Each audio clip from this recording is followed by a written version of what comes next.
So I thought I'd take a little time to tell you about an interesting event that happened yesterday while I'm on this whole talking videos caper. It was quite a uplifting and unique experience for me. I was trying to take advantage of the sunny day, so I decided to go down to the park and do a bit of movement and just play and meditate a little bit. And as I was going about my business, just playing up in a tree, I noticed that there was a kid, an Indian boy who was 15. He was hanging around kind of my play zone, I guess you'd call it. And he was just hanging around having a watch. So I got down out of the tree and went over and just decided to see what was up. And asked him how he's going, who he was.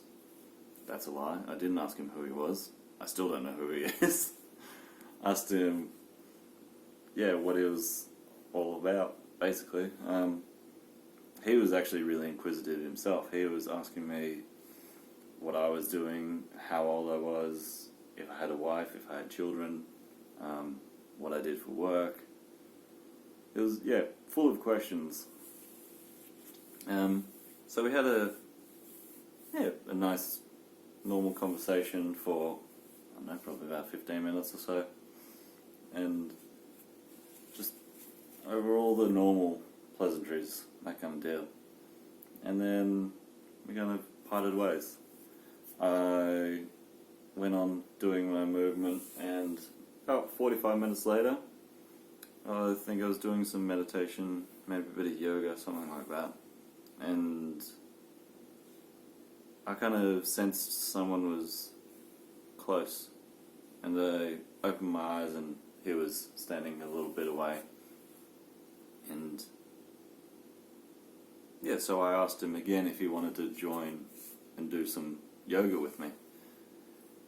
And he didn't want a bar of it, same as last time. He wasn't really interested in the movement, which is kind of odd for me because I would have thought my natural instinct is if someone's coming over, especially twice, while I'm doing movement stuff, that they're interested in the movement. This just wasn't the case. So I figured something must have drawn him over again. So I just delved into conversation with him. And that was what he was after. He just wanted someone to talk to, essentially. This time, because I figured he wanted someone to actually talk to, like a real conversation, we delved into heaps of different topics. We went through politics, religion, what the state of the world is really, environment, all the mass shootings, that kind of stuff. I think he just wanted someone to get stuff off his chest with. And I guess I presented a fairly open body language and open energy for him, so he thought to try again. Which was good. It was actually really enjoyable for both him and me. Sorry, I just cut my head. We got talking even more, and I kind of delved deeper into it, what he was actually troubling him, and he went into it further, and we got to the actual issues that he wanted to really talk about, which were family troubles. Like, his parents were fighting often, and his brother had run away a bit. His sister has, I don't know, not really allowed to go out and stay out, that kind of deal. But the common theme was the the emotion of anger and not knowing what to do with it or how to direct it or redirect it. And it's something I've struggled with. I struggled a lot as a child with this. There was most of my childhood until maybe late teens.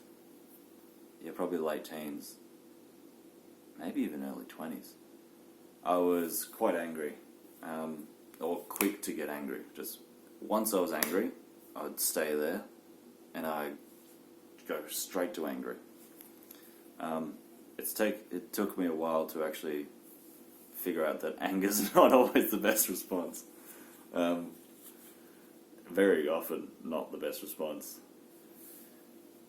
But yeah, as a child, I would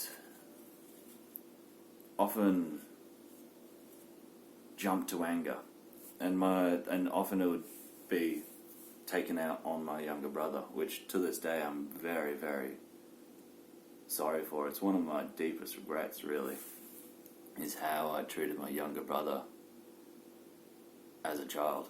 Because at the time, I guess I didn't know how to jump into someone else's perspective.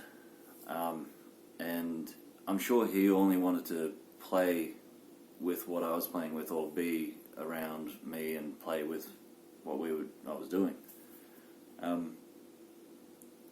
But me being me, I like my space, and I like to do things my way, and I immediately just jumped to anger. And a lot of the time, most of the time, it would end up with me getting violent and him end up crying, which is terrible.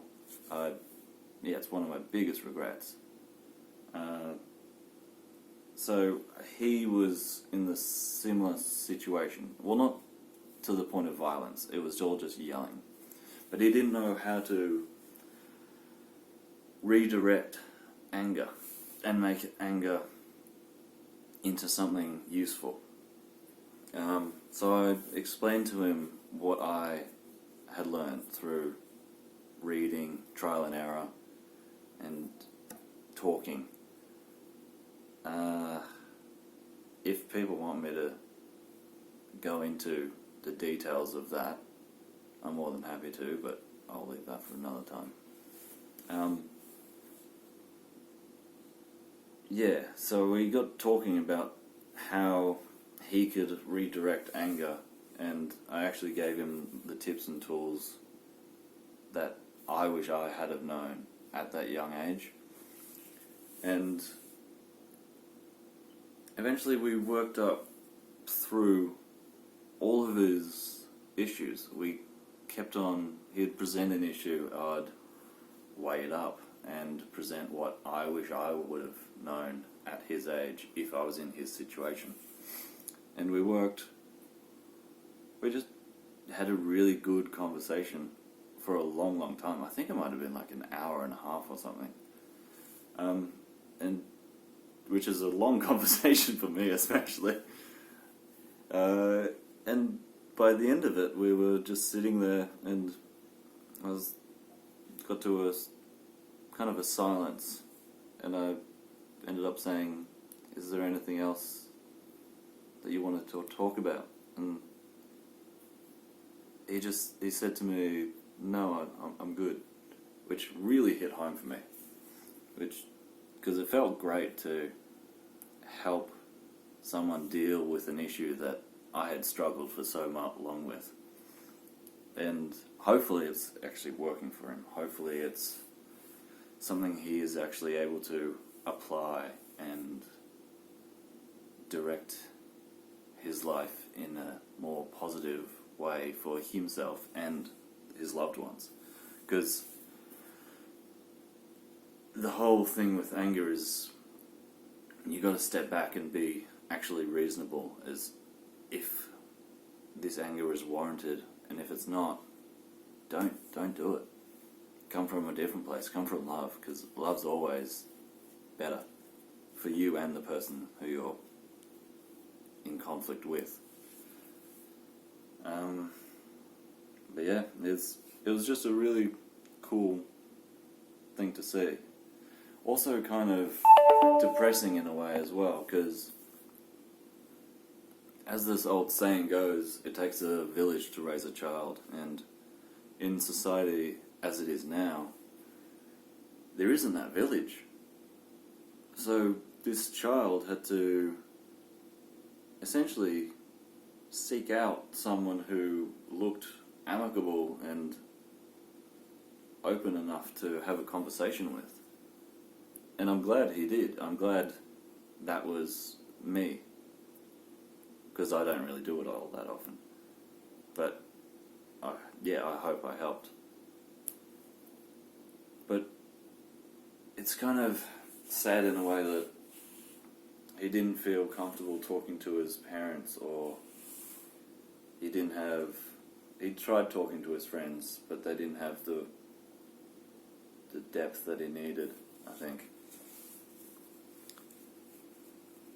Also, yeah, it's sad that we're not teaching children the tools that can be applied for dealing with different emotions. Like, I would have thought as a child, or as a human, we should be able to, or we should be taught tools to deal with anger, to deal with love, to deal with fear. They're all just byproducts of our evolutionary path. And we need tools to navigate them. And unfortunately, we're not teaching that to children. It'd make life a lot easier if we were, for us and the children.